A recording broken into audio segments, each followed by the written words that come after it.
Okay. Yeah, Assalamualaikum and very good morning to Madam and my dear friend. So we are from Group 6. So the country we have chosen for this presentation is United States. So before we go for the introduction and so on, so we'll be introducing ourselves. So my name is Rahim.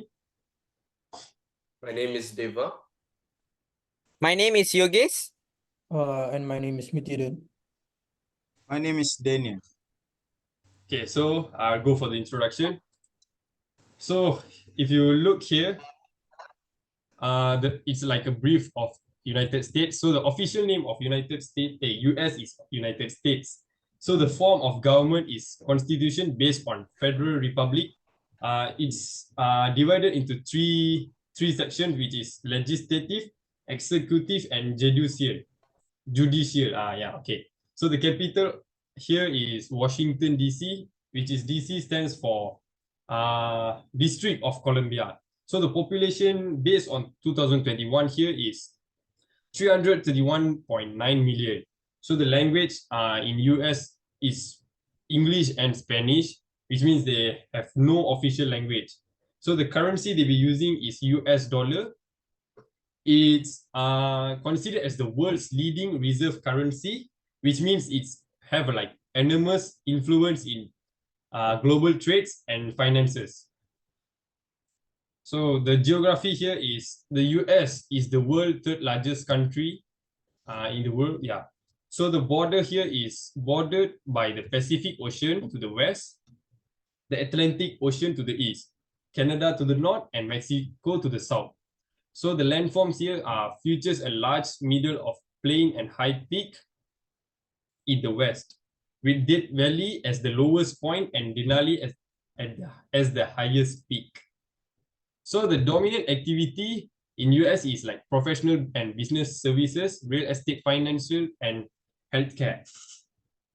So for the services, US accounted 81% for the GDP of the year 2020, which is the highest amount of other sectors. So the health sectors help the country to recover from financial crisis by providing 2.8 jobs between 2006 until 2016. So the factors of the economy is strong for United States here is like strong institutional basis, which means their studies are like widely open with different institutions. Natural resources like coal, copper are their main resource. Innovative culture like such as Tesla, which like they are being innovative, like keep upgrading day by day, and they have like most of them are highly trained labor force. So their currency and investment is the US dollar, status as the world reserve currency, as I told earlier. So the education and technology in US is highly developed financial market and advanced technology businesses. So from here, I'll pass it to Daniel.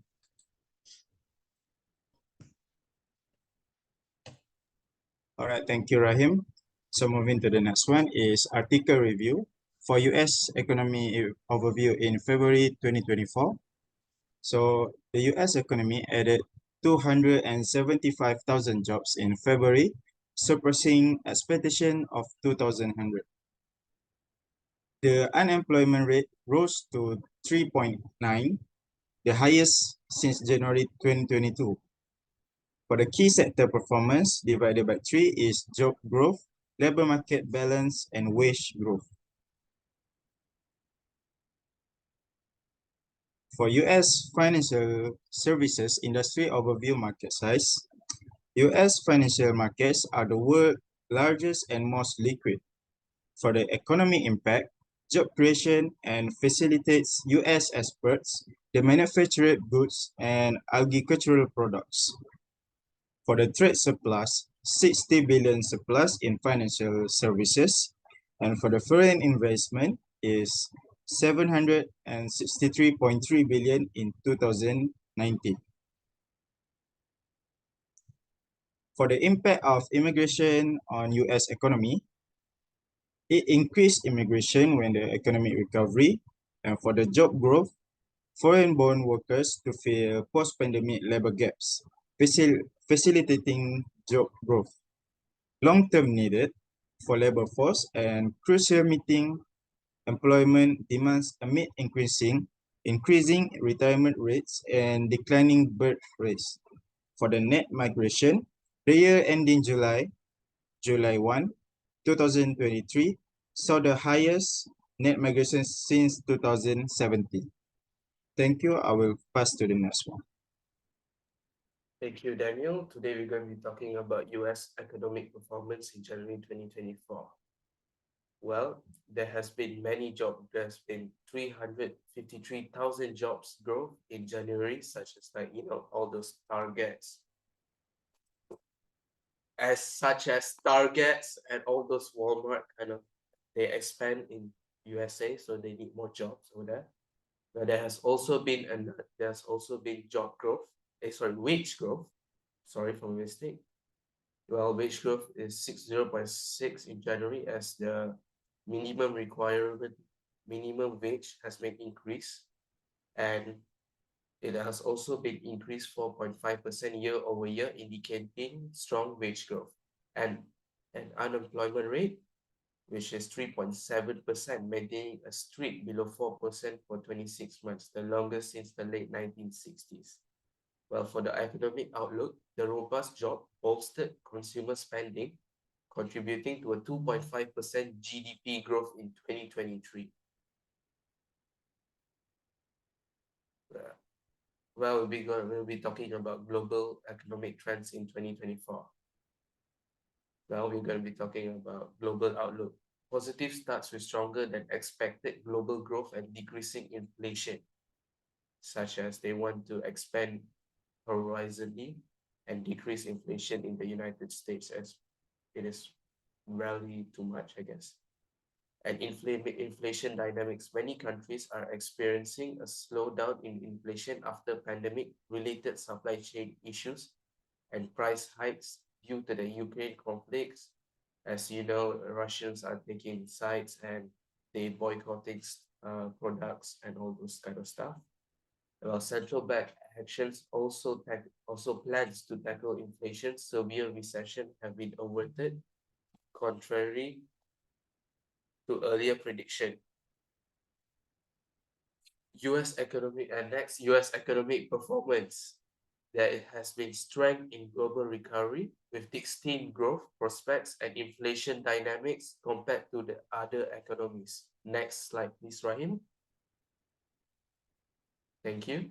Now we're going to be talking about US economic growth. There has been three growths, such as GDP growth. Well, the real GDP grew at 3.2% annual rate in Q4 2023, following a 4.9% increase in Q3. Next, job growth. Non-farm payrolls expanded by average of 232,000 jobs per month in 2023. For the consumer expenditure, it has also maintained growth rate comparable to previous expansions and also supported by sound household balance sheets and a strong labor market. I would like to give to the next person to slides, please.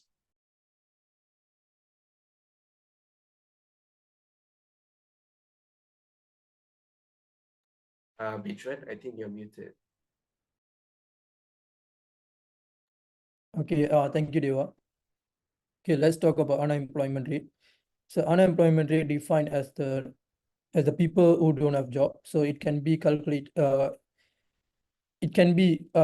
by taking the number of people unemployed divided by the size of the labor force.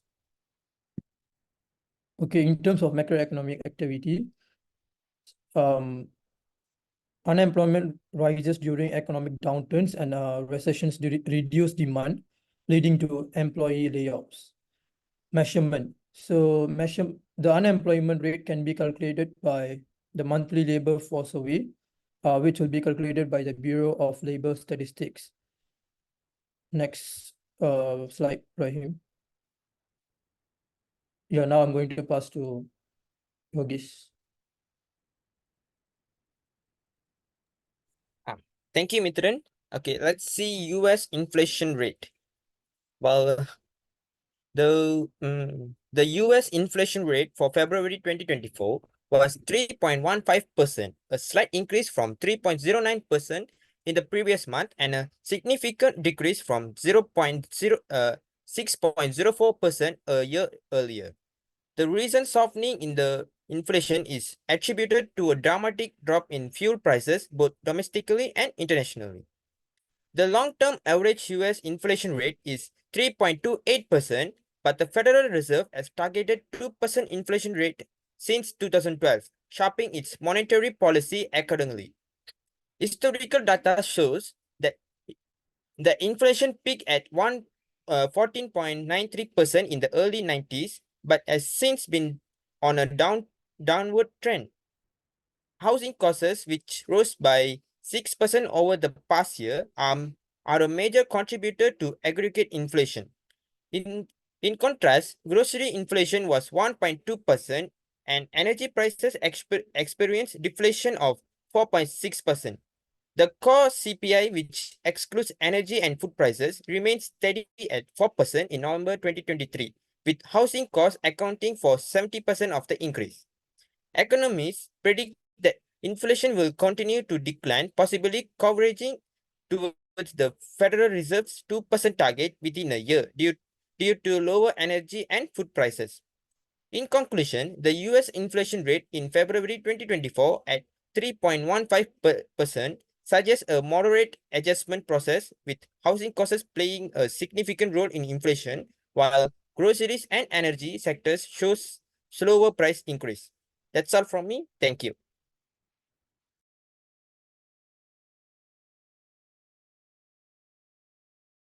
Well, thank you, Yogesh, for giving me the slide. We're going to talk about government actions to overcome economic growth crisis. Well, the government of United States of America has been addressing inflations and labor market imbalances. Well, there's also labor market resilience, fiscal policies and projections, trade deficit projections, and economic growth projections, and the overall economic growth. Now, now I'd like to give it to you, Yogesh. Thank you, Deva. Now let's see US government action towards the impact of inflation. The US government has implemented several measures to address the impact of inflation. First, Inflation Reduction Act. Passed by President Biden, this act aims to reduce healthcare costs and make coverage more affordable.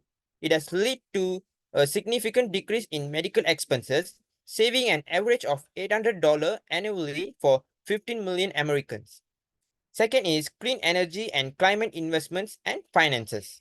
This act seeks to stimulate the US economy by investing in clean energy and manufacturing in economically disadvantaged American cities.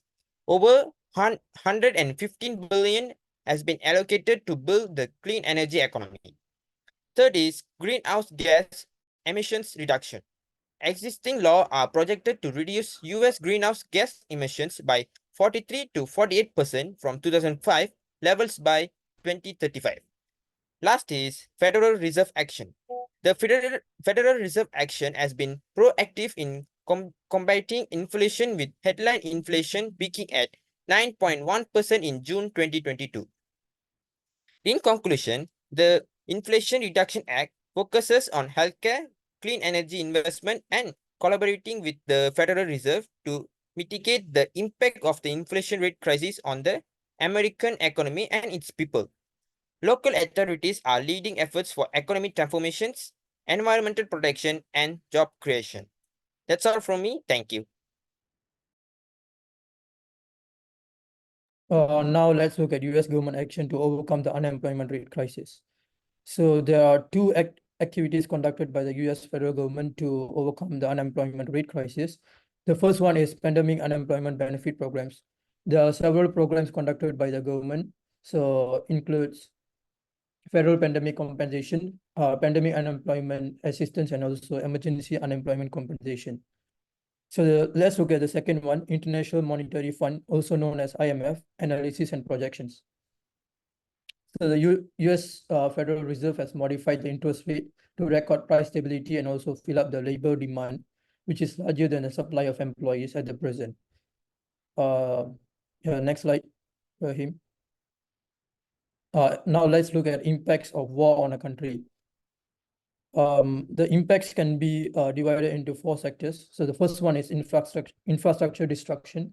So for example, when roads, bridges, and buildings are damaged, it can negatively impact the economy and market recovery efforts more difficult. And then the second one is depletion of natural resources. So the conflict in between 2 countries can cause natural resources to be exhausted, which causes damage to the environment. And then third one is inflation and the economic downturn. So while overall economic activity may decline as a result of uncertainty and lost investor confidence, inflation will result from increasing resources demand combined with supply interruptions. And then the last one is trade disruption. Trade routes and international commerce can be disrupted by the war. Yeah, that's all from me. Thank you. And then now I'm going to pass to Hafiq. Daniel. All right, thank you, Mithiran. For the last one is conclusion. The IMF World Economic Outlook, WEO, emphasized the U.S. economic resilience amid challenges like the Russia-Ukraine war, trade tensions with China, and conflicts in the Middle East. Despite these concerns, the U.S. economy has surpassed expectation in inflation, labor market stability, and economic output. Overall, the U.S. economy robust performance has positively influenced global growth, underscoring the significance of growth-oriented policies and long-term investment in the economy's productive capacity. That's all from us. Thank you.